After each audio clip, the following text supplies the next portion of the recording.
Antibiotic মুক্ত নিরাপদ poultry উৎপাদন হবে দেশে, এতদিন যা ছিল কল্পনাতীত। এই সম্ভাবনা দেখিয়েছেন বাংলাদেশ কৃষি বিশ্ববিদ্যালয়ের গবেষকরা। তারা নিমের নির্যাস থেকে একটি ভ্যাকসিন তৈরি করেছেন, নাম বাউসেভ ভেট।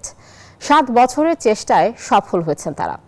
কাউসার আহমেদের চিত্র ও সৈয়দ নোমানের তথ্য নিয়ে দেখুন ডেস্ক রিপোর্টে। বর্তমানে দেশে প্রাণীজ আমিষের চাহিদার একটা বড় অংশই পূরণ করে ব্রয়লার মুরগি, কিন্তু মুরগি সুস্থ রাখা ও ওজন বাড়ানোর জন্য মাত্রাতিরিক্ত হারে ব্যবহার হচ্ছে অ্যান্টিবায়োটিক, যা মানবদেহের মারাত্মক ক্ষতি করছে। অনাকাঙ্ক্ষিতভাবেই মানুষের শরীরে তৈরি হচ্ছে অ্যান্টিবায়োটিক রেজিস্ট্যান্স।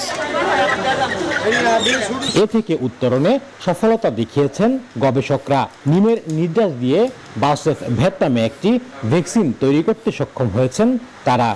খুবই ইন্টারেস্টিং এবং আশাব্যঞ্জক হলো যে এই কম্পোনেন্টগুলো দিয়ে ইমিউন স্টিমুলেটিং অ্যাক্টিভিটি হয়, মানে বডির রোগ প্রতিরোধ ক্ষমতা বৃদ্ধি পেয়ে যায়, আবার ব্যাকটেরিয়ার বিপক্ষে কাজ করে, ফাঙ্গাসের বিপক্ষে কাজ করে। গবেষণায় দেখা গেছে বাউসেভ ভেট ভ্যাকসিন দেওয়ার পর মুরগির কোনো রোগ দেখা যায় না, ওজন বাড়ে 500 গ্রাম পর্যন্ত।